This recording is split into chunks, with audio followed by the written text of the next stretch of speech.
আমাদের শরীর প্রকৃতির সর্বশ্রেষ্ঠ রচনা। যে অঙ্গ প্রত্যঙ্গ আমরা লাভ করেছি প্রত্যেকটির মধ্যে একটি নিজস্ব বার্তা রয়েছে। একটু ভেবে দেখুন, দুটি চোখ দিয়েছে দেখার জন্য, দুটি কান দিয়েছে শোনার জন্য, নাসিকাও আছে দুটি, দুটি হাত দিয়েছে দ্বিগুণ পরিশ্রম করার জন্য। কিন্তু জীব শুধুমাত্র একটি, তার উপরেও তীক্ষ্ণ বলিষ্ঠ দাঁত দিয়েছে তার রক্ষার জন্য। কখনো ভেবে দেখেছেন কেন? রাধা, আমরা সকলে শক্তি অনুভব করতে চাই। এবার যদি আপনাকে জিজ্ঞেস করা হয় যে সবথেকে বেশি শক্তির অনুভব কোথা থেকে করা সম্ভব, তখন কেউ কেউ বলবেন পুষ্টিকর আহার গ্রহণ করলে, ব্যায়াম করলে, কেউ বলবেন ধন লাভ করলে, বন্ধুদের থেকে, পরিবারের থেকে, আদি ইত্যাদি। এইভাবে আপনি শক্তির অনুভব অবশ্যই করতে পারেন, কিন্তু সবথেকে বেশি শক্তির অনুভব যদি আপনি করতে চান তাহলে তা পাবেন শুধু একতার দ্বারা, সংগঠনের দ্বারা। যদি আপনাকে উদাহরণ দিই, নিজের এই হাতটাকে দেখুন, 5টা আঙুল রয়েছে। কোনো একটা বস্তুকে নিজের একটা আঙুল দ্বারা তুলে ধরার চেষ্টা করে দেখুন, বড়ই কষ্ট হবে। তখন আপনি বুঝতে পারবেন যখন এই 5টি আঙুল একত্রিত হয় তখন কোনো কাজ কতটা সহজ হতে পারে। এটাই হলো শক্তি, একতার। সবথেকে ভালো উদাহরণ যদি আপনাকে দিই তাহলে বাঁশি। এই বাঁশি থেকে অত্যন্ত মধুর সুর নির্গত হয় যা সবার মন প্রসন্ন করে দেয়। এই কথা সত্যি, কিন্তু এই বাঁশি আমি একটা বা দুটো আঙুল দিয়ে বাজাতে পারবো না।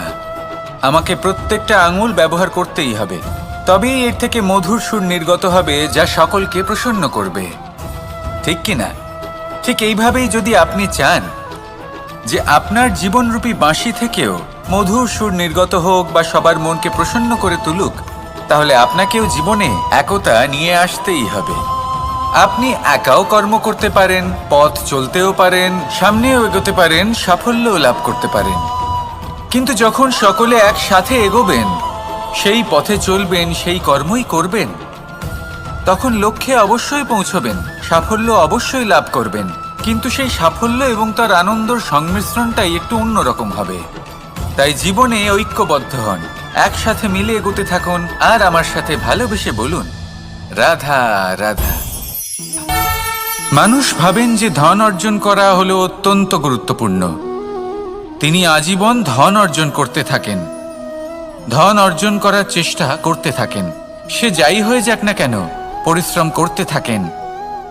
স্বাস্থ্যের দিকে নজর দেন না, না উচিত সময় খাবার খান, না উচিত সময় ঘুমোতে যান, না পর্যাপ্ত সময় পর্যন্ত ঘুমন, কিছুই না।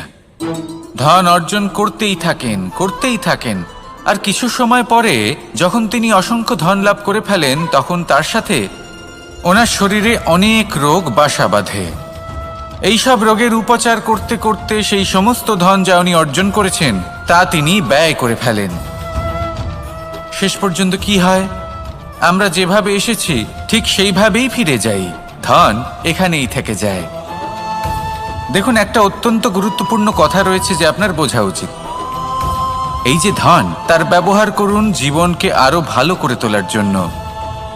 ধনের সদ্ব্যবহার করা উচিত, এমন যেন না হয় এই ধন আপনাকে ভোগ করে ফেলে। এই জীবনকে নিশ্চিত রূপে আরো শ্রেষ্ঠ করে তুলুন। কিন্তু এই ধন অর্জন করার এই প্রক্রিয়াতে নিজের সারা জীবনকে নষ্ট করে ফেলবেন না। এই জীবন উপভোগ করতে শিখুন, আর আমার সাথে ভালোবেসে বলুন রাধা রাধা। কথায় আছে, অন্ধকারে প্রদীপ প্রজ্বলিত করলে চতুর্দিক আলোকিত হয়। কিন্তু যদি এই প্রদীপ আমি সূর্যের আলোর সম্মুখে সকালবেলায় প্রজ্বলিত করে রেখে দিই, তাহলে কি হবে? আপনি বলবেন যে এটা করে তো কোনো লাভই হলো না। সূর্যের প্রকাশের সামনে এই প্রদীপ আসলে কিছুই নয়। এবার এই চিন্তা ভাবনা প্রত্যেক দিন করতে হবে, আর একটা অমূল্য শিক্ষা পেতে হবে। মনে করুন যে আপনি মহাপুরুষের সামনে বসে আছেন, কোনো মহাজ্ঞানীর সামনে। তাহলে সেই ব্যক্তির সামনে নিজের জ্ঞানের প্রদীপ প্রজ্বলিত করবেন না, নীরব থাকুন আর সেই ব্যক্তির সূর্যের প্রকাশের মতো জ্ঞান প্রাপ্ত করুন। যতটা পারবেন জ্ঞান লাভ করুন। যদি এমন কোনো সময় এমন কোনো স্থানে আপনি আছেন যেখানে চতুর্দিক অন্ধকার, কারোর কাছেই জ্ঞান নেই, সেখানে নিজের জ্ঞানের প্রদীপ প্রজ্বলিত করুন। এমন করলে দুদিক থেকেই আপনার লাভ হবে। আপনার জ্ঞান প্রাপ্তিও হবে আর জ্ঞানের সঠিক প্রয়োগও করতে পারবেন। আর এই মন প্রসন্ন হয়ে বলবে, রাধা রাধা। মানুষের মধ্যে একটা বিচিত্র প্রবৃত্তি থাকে, অন্য সকলের বিষয়ে, তাদের জীবনের বিষয়ে, তাদের ব্যক্তিত্বের বিষয়ে, তাদের ভবিষ্যতের বিষয়ে অনুমান করা। এটা হলো অনুচিত। কারোর অতীতকালকে দেখে লোকে ভবিষ্যৎ বলে দিতে পারেন, বর্তমানকে দেখে ভবিষ্যতের বিষয়ে অনুমান করে ফেলেন। উদাহরণ দিতে হলে বলবো, কোনো দাসকে দেখুন, ওকে দেখে লোকে বলে যে ওর ভবিষ্যৎ সেটাই হতে পারে, অনুমান করে ফেলেন। আর এই রাজাকে দেখুন, উনি তো কত সুখী হবেন, উনি তো জগতের সব থেকে অধিক সুখী মানুষ, কত সুখ সুবিধা আছে ওনার কাছে, ধারণা করে ফেলেন। তবে সত্য তো এটাই যে কারোর ব্যক্তিত্বের বিষয়ে, তাদের ভবিষ্যতের বিষয়ে আপনি পূর্ণ সত্য কখনোই বলতে পারবেন না, শুধু অনুমান করতে পারবেন। আর এই অনুমান করে সত্যি কোনো লাভ হয় না, কারণ এই কাল সেটা হলো অত্যন্ত শক্তিশালী। কালো থেকে কালোতর কয়লাকেও হিরেতে পরিণত করতে পারে, অনেক বড় বড় রাজাকেও বিদূষক বানিয়ে ফেলতে পারে এক মুহূর্তেই। তাহলে আপনি অনুমান করে কি লাভ? কি পেলেন অনুমান করে? সেই জন্য কারোর বিষয়ে কোনো অনুমান করবেন না, তার ভবিষ্যতের বিষয়ে অনুমান করতে যাবেন না, কারোর বিষয়ে কোনো ধারণা করে নেবেন না। কিছু করতে হলে ভালোবাসুন, সবার মধ্যে ভালোবাসা ছড়ান, সবার মধ্যে ধন্যাত্মক ভাব ছড়ান। এই মন প্রসন্ন হয়ে বলবে, রাধা রাধা। কেউ বলে জীবন খুব ক্ষণস্থায়ী, কেউ বলে জীবন হলো একটা সুন্দর স্বপ্নের মতো, আবার কেউ বলবে জীবন হলো এক কঠোর সত্য। কিন্তু জীবন আসলে কি? জীবন হলো আপনারই প্রতিবিম্ব, একটা দর্পণ। অর্থাৎ আপনি জীবনকে সেইভাবেই পাবেন যেরকম আপনি নিজেকে প্রতিপন্ন করবেন। যদি আপনি দর্পণের দিকে তাকিয়ে হাসেন, তাহলে আপনি সামনে হাসি মুখী দেখতে পাবেন। এবার যদি আপনি গম্ভীর হয়ে থাকেন, তাহলে আপনি একজন রুষ্ট ব্যক্তি দেখতে পাবেন। শেষে সবথেকে বেশি গুরুত্বপূর্ণ হলো আপনার চেষ্টা। আপনাকে সবসময় চেষ্টা করতে হবে যাতে আপনি নিজেকে প্রসন্ন এবং ইতিবাচক মনোভাবে রাখেন। এটা হলো আপনারই উত্তরদায়িত্ব, তাকে পালন করুন। এই মনকে প্রসন্ন রাখুন, এই সংসারকে সুন্দর বলে মনে হবে। আর এই মন প্রসন্ন হয়ে বলবে, রাধা রাধা। মানুষের একটি সমস্যা আছে যে মানুষ সাফল্যকে মাপতে থাকেন, লক্ষ্যপ্রাপ্তিকে মাপতে থাকেন এবং তার তুলনা করতে থাকেন যে ও এত কিছু পেল আর আমি পেলাম না, ওর কাছে এত কিছু আছে কিন্তু আমার কাছে নেই। এই তুলনা করার জন্য ওনারা দুঃখী হয়ে পড়েন, নিরাশ হয়ে পড়েন। তাই আমি একটা প্রশ্ন করছি যে এটা কি উচিত? এই সংসারে আপনি কি নিয়ে তুলনা করবেন, যেখানে সূর্যদেব চন্দ্রমা দুজনেই আছেন, দুজনেই হলেন বিশেষ, দুজনেই নিজ নিজ সময়ে উদিত হন। এদের মধ্যে একজন না থাকলে তাহলে আমাদের জীবন কঠিন হয়ে পড়বে। ঠিক সেইভাবেই আপনি যদি একটা বড় রেখা অঙ্কন করেন, তাহলে অন্য রেখাটি ছোট হয়ে পড়ে না, সে তেমনই থাকে যেমনটা সে ছিল। আপনার অস্তিত্ব কখনো ছোট বা বড় হতে পারে না। শুধু তুলনা করার জন্য আপনার এটা মনে হতে পারে। যদি আপনি যুদ্ধ করতে চান, আপনার তলোয়ারের প্রয়োজন পড়বে। যদি বস্ত্র তৈরি করতে চান, এত বড় তলোয়ার দিয়ে কিছুই হবে না, তখন প্রয়োজন পড়বে একটা ছোট্ট সূচের। তাই তুলনা করবেন না, না নিজেকে ছোট মনে করবেন, না অন্য কাউকে। সবার সাথে সহযোগিতা করুন, আর যদি তুলনা করতেই হয় নিজের সাথে করুন, যে কাল আমি কেমন ব্যক্তি ছিলাম, আজ কি তার থেকে শ্রেষ্ঠ হয়ে উঠতে পেরেছি? ভেবে দেখুন ভবিষ্যতে গিয়ে আপনি কতটা শ্রেষ্ঠ ব্যক্তি হতে পারেন। আসুন আমার সাথে ভালোবেসে বলুন, রাধা রাধা। এই সংসারের সব থেকে গুরুত্বপূর্ণ তত্ত্ব কোনটা? প্রথম হলো সময়। জন্ম থেকে মৃত্যু পর্যন্ত এই যে সময়, এটাই তো হলো জীবন। দ্বিতীয় হলো জীবন, যাতে আমরা সময়ের সদ্ব্যবহার করি, শ্রেষ্ঠ থেকে শ্রেষ্ঠতর কাজ করার চেষ্টা করি। বহু বছরের এই পরম্পরা, এই সংস্কৃতিকে এগিয়ে নিয়ে যাওয়ার চেষ্টা করি। এই সংসারে আমরা অংশগ্রহণ করতে চেষ্টা করি। তৃতীয় হলো ধন, সেই ধন যা প্রত্যেক ব্যক্তি অর্জন করতে চেষ্টা করেন। এবার এই তিনটি তত্ত্বের মধ্যে একটা সামঞ্জস্য আছে, সমান ব্যাপার আছে। সে ধনই হোক বা সময় হোক বা হোক জীবন। আর সেই সমান ব্যাপার হলো যে যদি আপনি এটা গণনা করতে থাকেন তাহলে তা কমতে থাকে, যদি আপনি এটা ব্যবহার করেন তাহলে তা বাড়তে থাকে। একে সংগঠিত করে রাখতে চেষ্টা করলে এ হাত থেকে ফসকে যায়, কিন্তু যদি আপনি একে সামলে রাখতে শিখে যান তাহলে এমন কাজ করবেন যাতে সংসারের সাথে সাথে পরবর্তী প্রজন্ম লাভবান হবে। যদি কিছু শিখতে চান তাহলে সামলাতে শিখুন, গণনা করা বা সংগঠিত করা নয়। আসুন আর আমার সাথে ভালোবেসে বলুন, রাধা রাধা। এই সংসারে সাফল্য লাভ করার জন্য জ্ঞানের প্রয়োজন হয়, পরিশ্রমের প্রয়োজন হয়, দৃঢ় নিষ্ঠার প্রয়োজন হয়, নিরন্তর চেষ্টা করা প্রয়োজনীয়। কিন্তু আরও কিছু আছে যা অত্যন্ত প্রয়োজনীয় এবং গুরুত্বপূর্ণ। তা হলো ভালো বন্ধু। তাদের থাকা অত্যন্ত প্রয়োজনীয়। যদি ভালো বন্ধু থাকে তাহলে সময় এলে তারা ঢাল হয়ে আপনাকে সুরক্ষা করবেন। সময় এলে অস্ত্রের মতো শত্রুকে সংহারও করবেন। যদি তিনি জ্ঞানী হন, তাদের মধ্যে সদ্গুণ থাকে, তাহলে এই সব গুণ আপনার মধ্যেও প্রবেশ করবে। তাহলে সাফল্যের জন্য ভালো বন্ধু পাওয়া অত্যন্ত প্রয়োজনীয়। কিন্তু শুধু বন্ধু কেন, ভালো শত্রুও থাকা প্রয়োজনীয়। এবার আপনি ভাববেন, আমি কি বললাম? যদি আপনার জীবনেও ভালো অর্থাৎ শক্তিশালী শত্রু থাকে তাহলে আপনিও শক্তিশালী হতে থাকবেন। এই শত্রু আপনাকে প্রেরিত করবে আরো বেশি শক্তিশালী হয়ে ওঠার। কখনো কোনো হরিণকে দেখুন, তীব্র গতিতে দৌড়তে থাকে। কেন তীব্র গতিতে দৌড়য়? এই কারণে নয় যে কোথাও তার জন্য মধুর ঘাস অপেক্ষা করে রয়েছে, না। সে এই কারণে তীব্র গতিতে দৌড়য় কারণ সেটা না করলে তার পেছনে একটি সিংহ আছে যে ওকে নিজের ভোজন করে ফেলবে। তাই জীবনে বিপদ, সংকট, এই সব কিছুও হলো অত্যন্ত গুরুত্বপূর্ণ। তার সম্মুখীন হতে শিখুন আর আমার সাথে ভালোবেসে বলুন, রাধা রাধা। পুরুষার্থ। শাস্ত্রে 4 ধরনের পুরুষার্থের কথা বলা হয়েছে। প্রথম হলো ধর্ম। আপনি কি জানেন এই ধর্ম আসলে কি? আপনার কি মনে হয় ধর্ম আসলে কি? কোনো বিশেষ ঈশ্বরকে মানাই কি ধর্ম বলা হয়? নাকি কোনো বিশেষ রীতি পালন করাই হলো ধর্ম? নাকি কোনো বিশেষ সাহিত্যকে সর্বশ্রেষ্ঠ মনে করাই হলো ধর্ম? না, ধর্ম হলো সেটা যাকে ধারণ করা যেতে পারে। আর ধারণ শুধু সেটাই করা যায় যা পবিত্র। পবিত্র শুধু তাকেই বলা হয় যা নিঃস্বার্থ, যার মধ্যে শাসন করার কোনো ইচ্ছে নেই,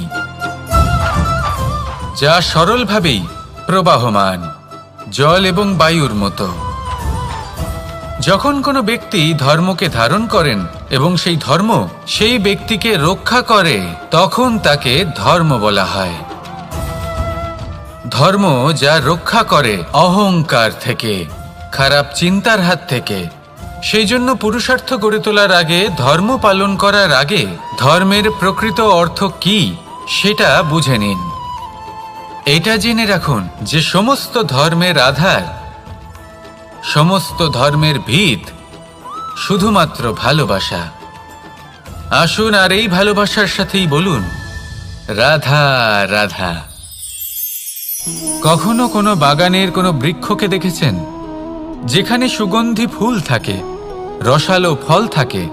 তখন মন প্রফুল্ল হয়ে ওঠে, মন থেকে সেই বৃক্ষের প্রতি ভালোবাসা জন্মায়।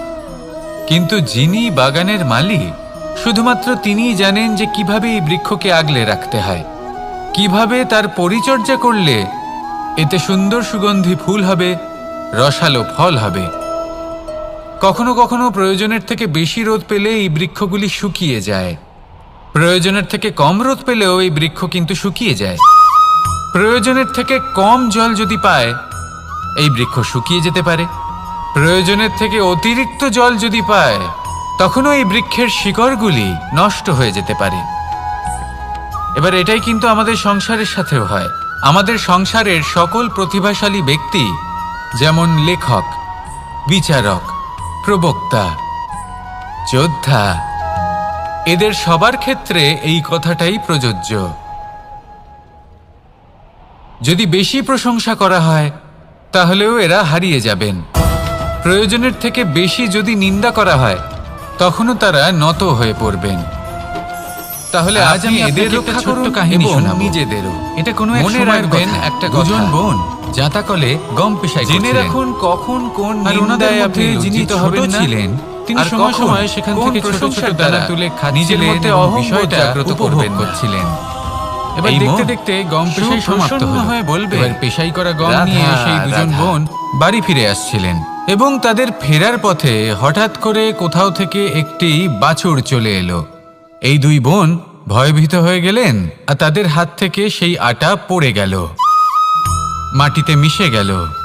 এবার এই পুরো ঘটনাক্রমে যদি কারোর বিন্দুমাত্র লাভ হয়ে থাকে, বিন্দুমাত্র আনন্দ পেয়ে থাকে, তাহলে সে কে? সেই ছোট বোন, যিনি মাঝে মাঝেই গমের দানা তুলছিলেন এবং খাচ্ছিলেন। কিছুটা হলেও উনি আনন্দ লাভ করেছিলেন। এবার এরকমই হলো আমাদের জীবনে ভক্তি এবং ভালোবাসা সংক্রান্ত বিষয়। মানুষ নিজের জীবনের দৈনিক কাজে এতটাই ব্যস্ত হয়ে পড়েন, প্রত্যেকদিন শুধু কাজ কাজ কাজ কাজ করতে থাকেন আর তাতে ভক্তি এবং ভালোবাসার জন্য সময় বার করতেই পারেন না। দেখুন, জীবনে ভক্তি আর প্রেমের এই যে ছোট ছোট মুহূর্ত আছে, এগুলো যদি আপনি যাপন করতে পারেন তাহলে তাতেই আপনি তৃপ্তি লাভ করবেন। বাকি সবই আপনার ব্যর্থ বলেই মনে হবে। জীবনে যখনই আপনি কোনো কাজ করবেন, ঈশ্বরের প্রতি সমর্পিত হয়ে সেই কাজ করুন। আর যখনই সময় পাবেন তাহলে সেই সময় নিজের আপনজনদের দিন, যাদের আপনি ভালোবাসেন, তাদের প্রতি যত্নবান হন, তাদের শুভাকাঙ্ক্ষী হন। এই প্রেম আর ভক্তির ছোট ছোট মুহূর্তগুলো আপনার জীবনকে চরিতার্থ করে তুলবে। আসুন আমার সাথে ভালোবেসে বলুন, রাধা রাধা। আমরা সবাই সূর্যকে সম্মান করি, ওনাকে শ্রদ্ধা করি, ওনাকে পুজো করি। এই সূর্য আমাদের শক্তি প্রদান করেন, প্রকাশ প্রদান করেন। কখনো কখনো উষ্ণতা এতটাই বাড়িয়ে তোলেন, এতটাই তপ্ত করে তোলেন, আমাদের একথা মনে হয় যে আমাদের এই শরীর জ্বলে যাচ্ছে। তখনও আমরা বিরোধিতা করি না, তাকে কটু কথা শোনাই না, আমরা সসম্মানে তা গ্রহণ করি। কেন কেন করি? কারণ আমরা জানি যে সন্ধেবেলা যখন সূর্যাস্ত হবে তখন শুধুমাত্র অন্ধকার বাকি থাকবে। ঠিক কিছুটা এরকমই হয় আমাদের মাতা পিতাও, যিনি আমাদের জন্ম দেন, আমাদের ভরণ পোষণ করেন, আমাদের বড় করেন, আমাদের প্রেম প্রদান করেন। কখনো কখনো তাদের মুখ থেকে কটু কথা নিঃসৃত হয়, আমাদের দুঃখ হয়, কিন্তু তখন আমাদের এটা বোঝা উচিত এগুলি নিঃসৃত হচ্ছে আমাদেরই মঙ্গলের জন্য। যেমন সূর্যদেব, উনিও উত্তাপ দিয়ে থাকেন আমাদেরই মঙ্গলের জন্য, যাতে ফসল পাকতে পারে, যাতে জল বাষ্প হয়ে মেঘ হতে পারে, বৃষ্টি হতে পারে, আর এই সংসারে নিরন্তর জলের প্রবাহ থাকে। আমাদের মাতা পিতা, তাদের কঠোর আচরণ, তাদের কঠোর অনুশাসনের পেছনে লুকিয়ে থাকে ওনাদের ভালোবাসা। আমাদের তা বুঝতে হবে, সসম্মানে ওনাদের গ্রহণ করতে হবে। কারণ ঠিক সূর্যাস্তের পরে যেমন চতুর্দিক অন্ধকারচ্ছন্ন হয়ে যায়, তেমনি আমাদের জীবন থেকে যখন আমাদের মাতা পিতা চলে যায় তখন আমাদের জীবনেও শুধু এবং শুধুমাত্র অন্ধকারই ছেয়ে থাকে। সেই জন্য নিজের মাতা পিতাকে সম্মান করুন, ওনাদের ভালোবাসা প্রদান করুন। এই মন আর এই জীবন প্রসন্ন হয়ে বলবে, রাধা রাধা।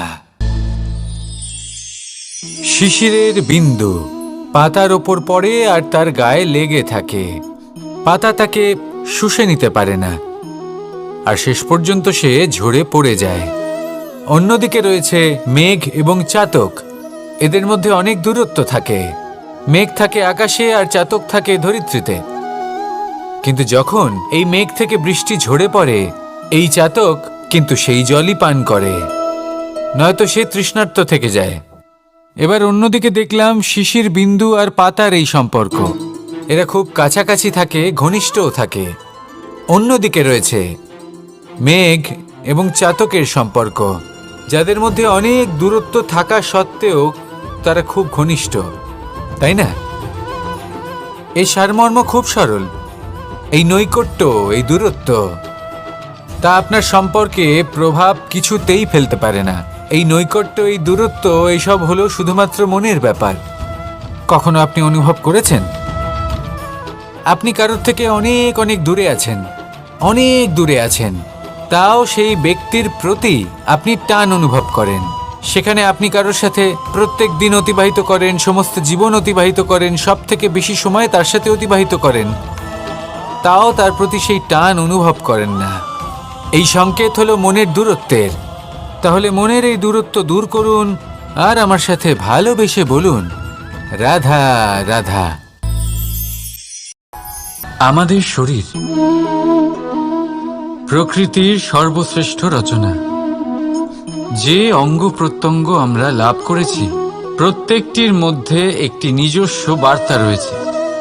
একটু ভেবে দেখুন, দুটি চোখ দিয়েছে দেখার জন্য, দুটি কান দিয়েছে শোনার জন্য,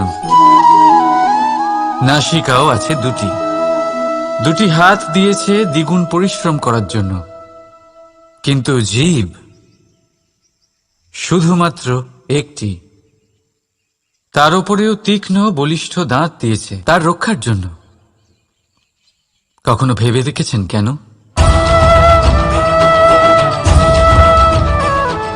কারণ শব্দ আর শব্দের প্রয়োগ মানুষের সবচেয়ে বড় অস্ত্র, যার প্রয়োগ যত ভেবেচিন্তে করা যায়, মানুষ তার জীবনে ততটাই উপরে উঠতে পারে।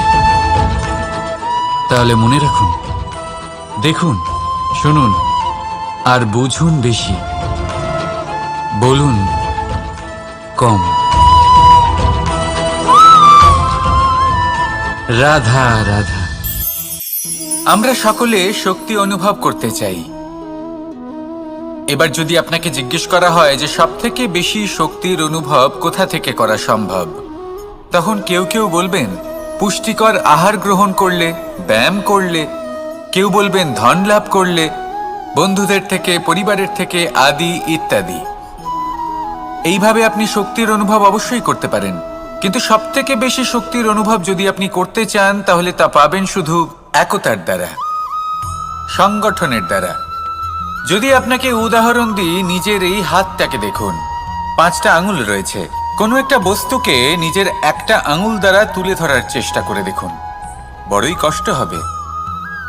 তখন আপনি বুঝতে পারবেন, যখন এই 5টি আঙুল একত্রিত হয়, তখন কোনো কাজ কতটা সহজ হতে পারে। এটাই হলো শক্তি, একতার। সব থেকে ভালো উদাহরণ যদি আপনাকে দিই,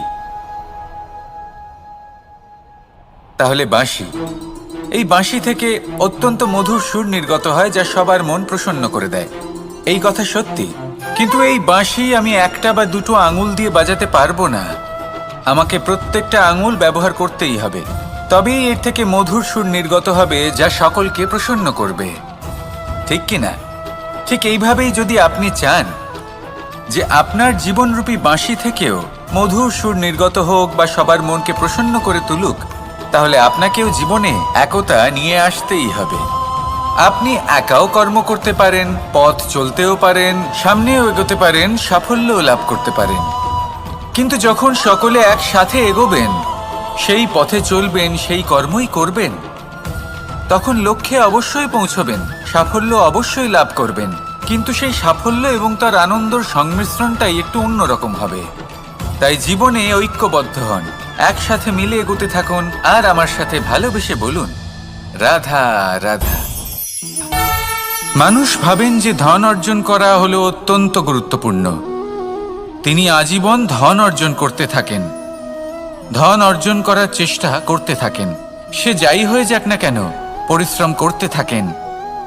স্বাস্থ্যের দিকে নজর দেন না, না উচিত সময় খাবার খান, না উচিত সময় ঘুমোতে যান, না পর্যাপ্ত সময় পর্যন্ত ঘুমন, কিছুই না। ধন অর্জন করতেই থাকেন। আর কিছু সময় পরে যখন তিনি অসংখ্য ধন লাভ করে ফেলেন, তখন তার সাথে ওনার শরীরে অনেক রোগ বাসা বাঁধে। এইসব রোগের উপচার করতে করতে সেই সমস্ত ধন যা উনি অর্জন করেছেন তা তিনি ব্যয় করে ফেলেন। শেষ পর্যন্ত কি হয়? আমরা যেভাবে এসেছি ঠিক সেইভাবেই ফিরে যাই, ধন এখানেই থেকে যায়। দেখুন, একটা অত্যন্ত গুরুত্বপূর্ণ কথা রয়েছে যে আপনার বোঝা উচিত। এই যে ধন, তার ব্যবহার করুন জীবনকে আরো ভালো করে তোলার জন্য। ধনের সদ্ব্যবহার করা উচিত, এমন যেন না হয় এই ধন আপনাকে ভোগ করে ফেলে। এই জীবনকে নিশ্চিত রূপে আরো শ্রেষ্ঠ করে তুলুন। কিন্তু এই ধন অর্জন করার এই প্রক্রিয়াতে নিজের সারা জীবনকে নষ্ট করে ফেলবেন না। এই জীবন উপভোগ করতে শিখুন। আর আমার সাথে ভালোবেসে বলুন, রাধা রাধা। কথায়